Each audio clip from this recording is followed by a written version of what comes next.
Frangin, frangine, bonjour et bienvenue sur ma chaîne YouTube. Si tu te connectes pour la première fois, n'oublie pas les 3 actions à mener. La première action consiste à t'abonner sur la chaîne. La deuxième action consistera à partager la vidéo au maximum. Et la troisième action, à liker la vidéo. Alors tu peux aussi laisser un commentaire si tu as une question, si tu as une préoccupation, si tu as une autre thématique que tu voudrais que nous abordions, tu peux aussi la laisser en commentaire. Alors aujourd'hui, notre vidéo portera tout simplement sur la comparaison entre la procédure pour les études en France et la procédure pour les études en Belgique. Alors la comparaison, je vais la faire sur 5 points. Le premier point sera tout simplement admission et école. Le deuxième point, campus France, campus Belgique. Quelle est la différence? Le troisième point, les moyens financiers et le logement. Le quatrième point, le dossier de demande de visa, la durée de traitement, les modalités. Et enfin, le cinquième point, c'est le coût de la vie sur place, le logement, les jobs étudiants et tout le reste. Nous en parlons dans cette vidéo. Alors, je commence par le premier point. Dans le premier point, ce que vous devez savoir, c'est que pour étudier, je l'ai déjà dit dans mes précédentes vidéos, si vous voulez étudier en Belgique, vous devez avoir au minimum, je dis bien au minimum, une note supérieure ou égale à 12 de moyenne. Du moins si vous voulez étudier dans des universités publiques. Tandis que vous pouvez avoir 10 de moyenne et étudier dans les universités, dans les hautes écoles, dans les promotions sociales, dans le privé. Mais pour les universités publiques, vous êtes obligé d'avoir au minimum 12 de moyenne. Ça, c'est la première chose pour la Belgique.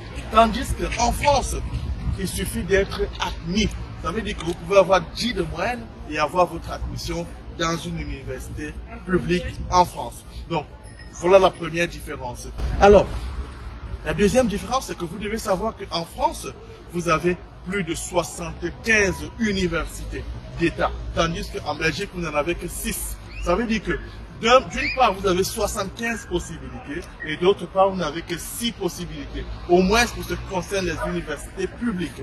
Mais, une autre précision à faire, c'est que même si vous avez 75 universités en France, vous avez également la possibilité de postuler si c'est un bachelier. Donc si c'est un cycle de licence, vous n'avez la possibilité avec Campus France de ne postuler que dans 7 universités. 7 choix.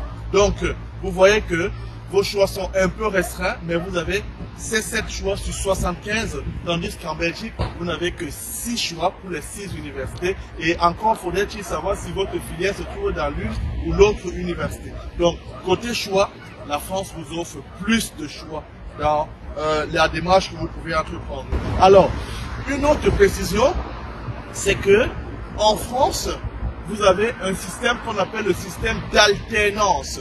Donc, si vous postulez dans une école qui vous recrute par exemple, et vous étudiez dans une école privée, ça peut être dans une université, ça peut être, vous pouvez dès la deuxième année commencer un travail avec une entreprise. L'entreprise paye votre école et à l'issue de votre formation, vous allez travailler pour cette entreprise pendant au minimum 2 ans, selon la convention que vous aurez signée. Donc, c'est ce qu'on appelle les études en alternance. Vous faites un semestre, peut-être cette semaine vous fréquentez, la semaine prochaine vous êtes au travail. Ça fait, vous pouvez joindre tout simplement la théorie et la pratique. Tandis que la Belgique, pour le moment, je dis bien pour le moment, n'offre pas encore entièrement ce service. Donc, il y a déjà quelques universités en Belgique, non, quelques écoles privées en Belgique qui commencent déjà avec le système d'alternance, mais ce n'est pas encore réellement intégré dans le cursus universitaire belge. Alors, un autre point que j'ai prévu, c'est le minerval. Désolé, j'ai mon aide mémoire. C'est le minerval. Le minerval, c'est quoi? C'est la scolarité, c'est la pension, comme on appelle généralement. En Belgique, la pension nous coûte combien? Généralement, vous allez payer, si vous êtes dans une université publique, vous allez payer environ 835 € comme minerval par an. Tandis que, et puis si vous êtes dans une haute école, ça varie aussi, il y a les hautes écoles qui vous prennent 1000 €, 900 €, 1300, 1500 €. Mais vous avez aussi des écoles privées en France, en Belgique, qui peuvent aller jusqu'à 4000, 5000, 7000 €. Mais vraiment, c'est difficile de voir une école qui prend plus que ça. Tandis qu'en France, mais il y a le plus bas, il y a aussi le plus élevé. Par exemple, dans les universités, à l'université de Strasbourg par exemple, vous allez payer la scolarité à 143 euros. 143 euros, tandis qu'en Belgique, vous payez 835. Vous voyez déjà la différence. Mais aussi, dans ces mêmes universités, dans ces mêmes conditions en France, vous avez des universités privées qui vous prennent jusqu'à 17 000. C'est-à-dire que vous avez 12 000, 15 000, 16 000, 17 000 euros en fonction de la filière que vous allez faire. Donc, le coût des études, le coût de la formation est très bas si vous êtes en université publique, mais un peu élevé aussi si vous êtes en université privée.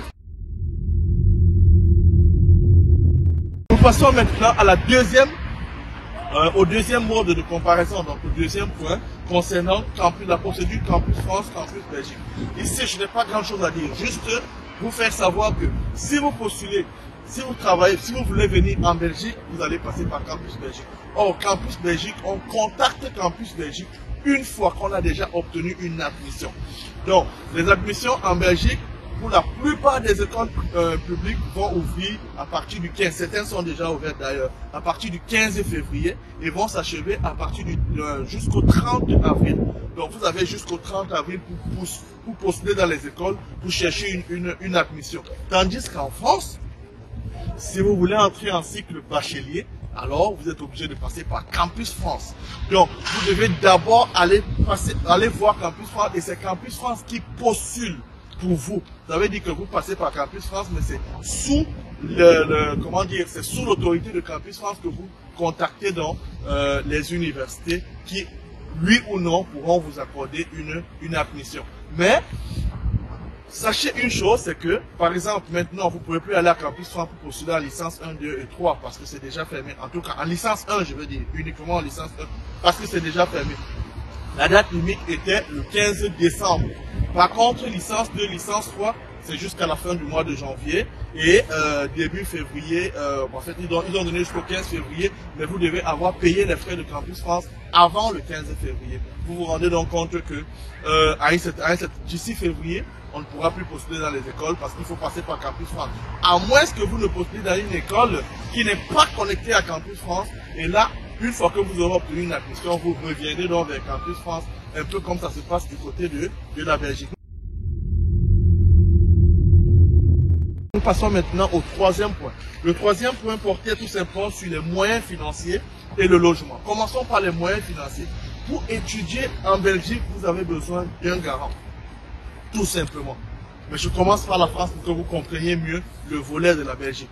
Pour étudier en France, vous avez besoin de garantir que vous avez les moyens suffisants pour pouvoir aller jusqu'au bout de votre formation. Et garantir que vous avez les moyens suffisants, c'est en faisant quoi? C'est en faisant ce qu'on appelle l'AVI, attestation de virement irrévocable. Donc, en gros, qu'est-ce que vous faites? Soit vous créez un compte dans une banque, ça peut être au Cameroun, ça peut être au Sénégal, ça peut être au Bénin, ça peut être au Togo, ça peut être en Côte d'Ivoire, ça peut être au... je ne sais pas. Vous créez un compte bancaire en votre nom et dans ce compte, vous allez verser de l'argent. Comment est-ce que la somme se calcule? Vous avez 615 euros. On suppose que pour vivre en France, vous avez besoin de 615 euros par mois. Donc, on va faire 615 fois 12. Si vous faites le calcul, vous êtes à 7000 et poussières, presque 7300 euros. Donc, allons sur la base de 8000 euros, vous êtes presque à 5 millions de francs CFA. Et ces 5 millions de francs CFA, vous les versez dans une banque qui va bloquer cet argent. Et cet argent vous sera reversé une fois que vous serez en France.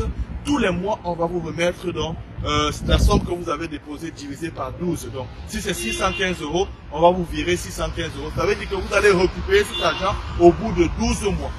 Et généralement, beaucoup de gens ne suivent pas cette procédure parce qu'ils se disent où est-ce que je vais prendre 5 millions de francs pour bloquer dans un compte? Je n'en ai pas. Et aussi, si vous avez une admission dans une école qui coûte peut-être 8 000, 10 000 euros, vous n'allez pas venir mettre encore les mêmes 615. Il faudrait mettre un peu plus. Il faut mettre au moins 6, 7, 8 millions dans un compte bloqué.